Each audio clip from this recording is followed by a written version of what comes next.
આ મસ્જિદની બહાર ઇમામ સાહેબ અને સેંકડો મુસ્લિમોએ એક હિન્દુ પરિવાર માટે જે કર્યું તે જોઈને તમને પણ માનવતા પર ગર્વ થશે.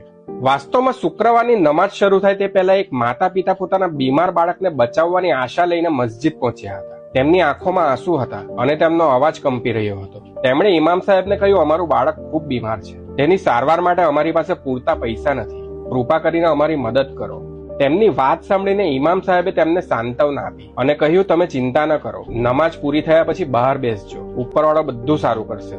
નમાઝ પૂર્ણ થયા પછી ઇમામ સાહેબે મસ્જિદમાં જાહેરાત કરી કે બહાર એક માતા પિતા પોતાના બાળકની સારવાર માટે મદદ માંગી રહ્યા છે અને જેનાથી જેટલી મદદ થઈ શકે એટલી જરૂર કરજો. ત્યારબાદ જે દ્રશ્ય જોવા મળ્યું તે દરેકનું દિલ જીતી ગયું.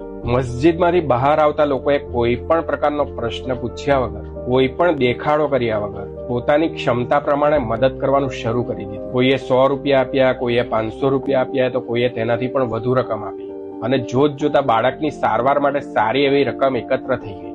એ સમયે ત્યાં કોઈ ના અમીર હતું, ના કોઈ ગરીબ હતું, ના કોઈ મોટું હતું, ના કોઈ નાનું હતું, ના કોઈ મુસ્લિમ હતું, ના કોઈ હિન્દુ હતું. ત્યાં માત્ર માનવતા હતી, જે એક બીમાર બાળકનો જીવ બચાવવા માટે એક થઈ ગઈ હતી. ધર્મ આપણને ભાગલા પાડતા નથી શીખવતો. ધર્મ તો આપણને બીજાના દુઃખને સમજવું અને જરૂરિયાતમંદનો સહારો બનવું શીખવે છે. અને આવા જ લોકોના કારણે આજે પણ દુનિયામાં માનવતા જીવંત છે. યાદ રાખજો, કોઈની મદદ કરતા પહેલા તેનો ધર્મ નથી પૂછાતો, તેનું દુઃખ જોવામાં આવે છે. તેથી બને એટલો આ વિડીયો શેર કરજો, જેથી માનવતાનો આ સંદેશ દરેક દિલ સુધી પહોંચી શકે અને કોઈકનું જીવન બદલી શકે. ધન્યવાદ.